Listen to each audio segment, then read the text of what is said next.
Baik, perkenalkan, nama saya Muhammad Narendra Satya Anturaha dari DS0501, NIM 10810250008. Di sini saya akan menjelaskan soal teori peluang nomor 1 dan nomor 3.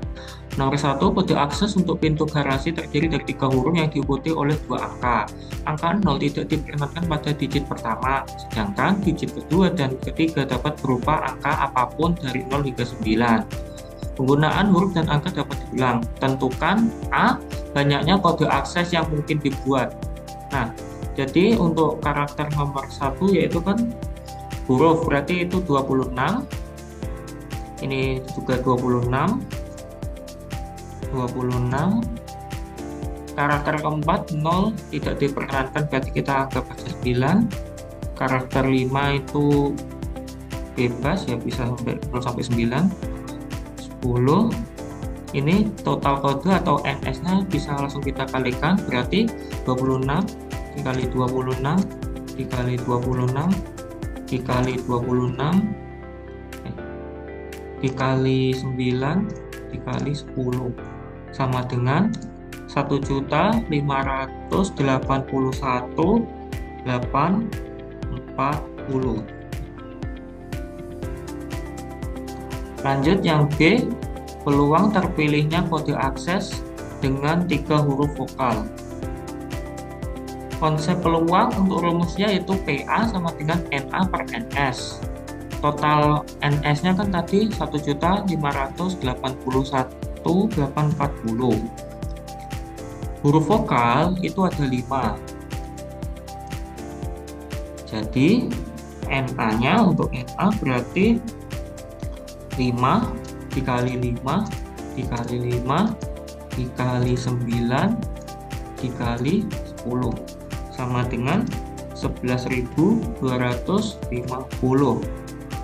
Jadi peluang huruf 3 huruf vokal kita tinggal pakai rumus NA per NS 11.250 per 1.581.840 atau sama dengan 125 per 17.576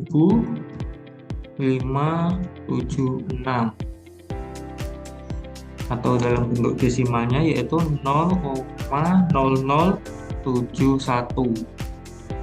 Untuk C, peluang terpilihnya kode akses dengan digit terakhir merupakan angka ganjil. Hurufnya tetap ada 26, angka pertama tetap 9.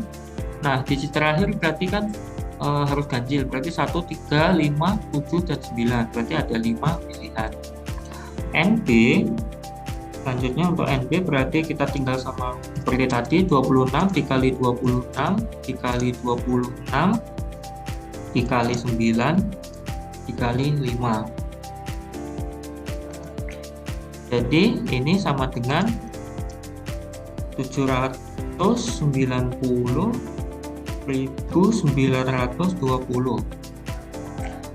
Jadi peluang digit terakhirnya kita tinggal kalikan, tinggal bagi NB per NS yaitu 790 920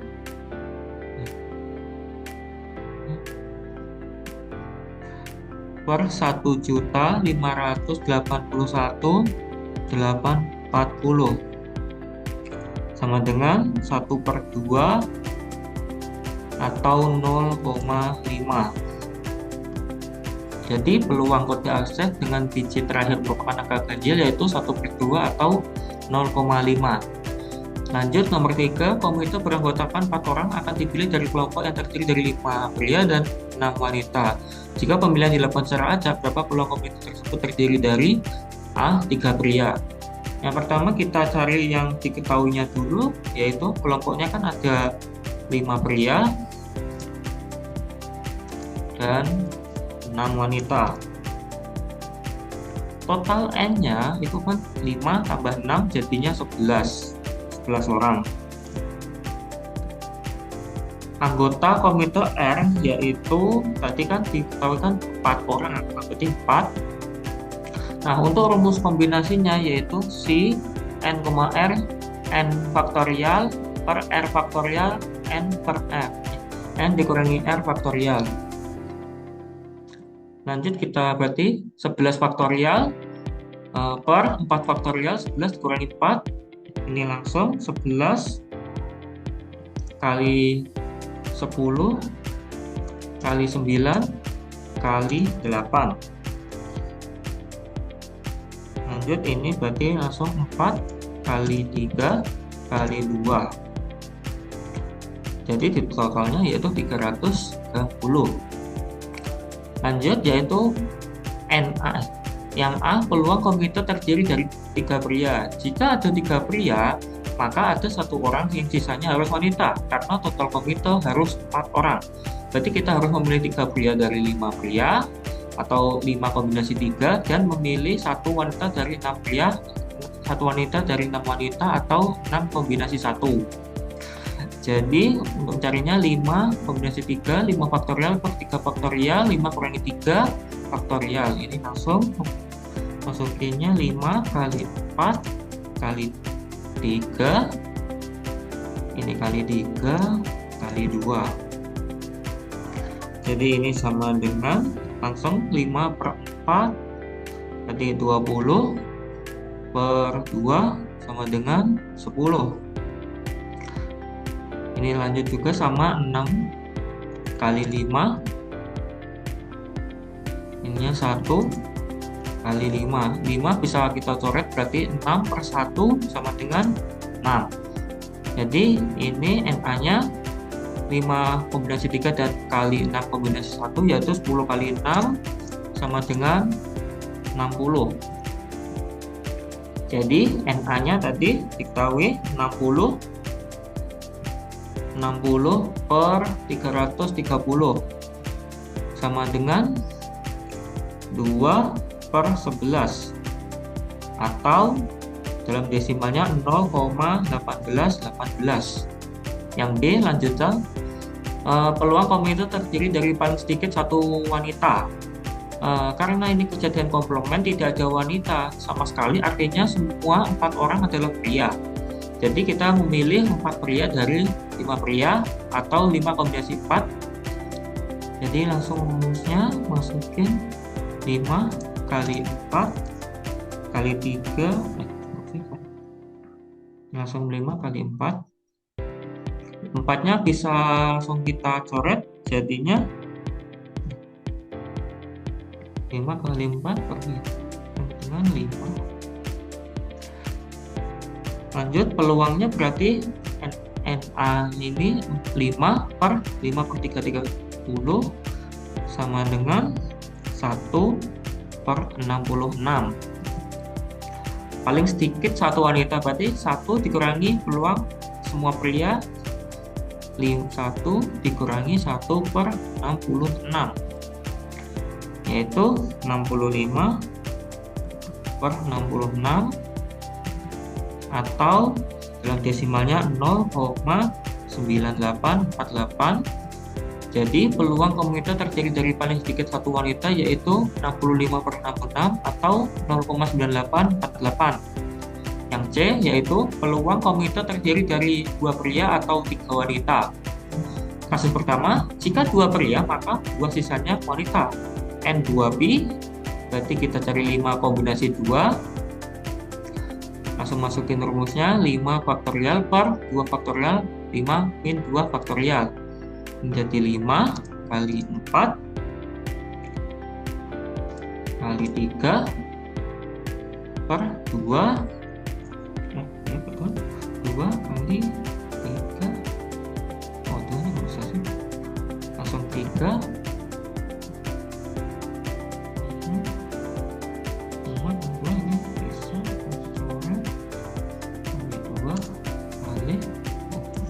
Jadi ini bisa coret 3, 4 sama 2 bisa dicoret, jadi 5 kali 2, 10. Lanjut yang 6 kombinasi 2, 6 faktorial per 2, 6 kurangi 2, masukin 6 kali 5 kali 4 per 2 kali 4. Ini bisa dicoret 3 kali 5 15. Jadi ini langsungnya 10 kali 15 sama dengan 150. Lanjut kasus 2, 3 wanita. Jika 3 wanita maka sisanya 1 pria. N2W 6 kombinasi 3, 6 faktorial per 3 faktorial 6 min 3. Langsung masukin 6 kali 5 kali 4 kali 3. 3 kali kurung 3 kali 2. Bisa kita coret-coret, jadinya ini 120 per 6 atau 20. Lanjut 5 kombinasi 1, ini 5 kali 4 1 kali 4. 4-nya bisa kita coret, jadi 5 per 1 sama dengan 5. Langsung 20 kali 5 sama dengan 100. Jadi totalnya tadi ada yang kasus pertama 150 ditambah 100 sama dengan 250. Peluang C, lanjut kita masukinnya 250 per 330 dari NS-nya tadi, atau 25 per 33 sama dengan bentuk desimalnya yaitu 0,7575. Jadi peluang komite terdiri dari 2 pria atau 3 wanita yaitu 25 per 33 atau 0,7575. Sekian dari saya, terima kasih, mohon maaf jika ada salah kata. Baik, perkenalkan, nama saya Rehana Nisyapuri Ardaniswari dari kelas DS 0501 dengan NIM 18102500007. Baik, di sini saya akan menjawab pertanyaan nomor 9, teori peluang. Soalnya adalah, dalam menjawab pertanyaan pada tes pilihan ganda, seorang siswa tidak diketahui apakah dia mengetahui jawabannya atau menebaknya. Misalkan, probabilitas siswa tersebut mengetahui jawabannya adalah 0,4. Apabila terdapat 5 pilihan jawaban dengan 1 jawaban benar setiap soalnya, berapa peluangnya? A. Seorang siswa menjawab benar suatu pertanyaan. Dan yang B, seorang siswa mengetahui jawaban suatu pertanyaan jika ia menjawabnya dengan benar. Baik, di sini kita ketahui kejadian T atau tahu. Siswa mengetahui jawaban yang benar, probabilitasnya peluang tahu atau peluang T adalah 0,4. Kejadian M atau menebak, siswa tidak tahu dan menebak, probabilitasnya peluang menebak atau PM adalah 1 min 0,4 sama dengan 0,6. Dan kejadian B atau benar, siswa menjawab dengan benar. Karena di sini kita tidak tahu dia benar karena dia benar-benar tahu atau sekedar menebaknya saja. Di sini kita misalkan semuanya. Jika siswa tahu atau T, maka peluang benarnya adalah pasti. Peluang benar karena dia benar-benar tahu adalah 1. Jika siswa menebak atau M, ada 5 pilihan jawaban dengan hanya 1 yang benar, maka peluang benarnya adalah peluang benar jika ia menjawabnya dengan menebak, sama dengan 1/5 sama dengan 0,2. Nah, langsung kita lanjut dengan menjawab soal A. Peluang seorang siswa menjawab benar suatu pertanyaan. Di sini kita menggunakan aturan probabilitas total. Peluang benar sama dengan dalam kurung peluang tahu dikali peluang benar karena dia tahu, ditambah peluang menebak dikali peluang benar jika dia menjawabnya dengan menebak.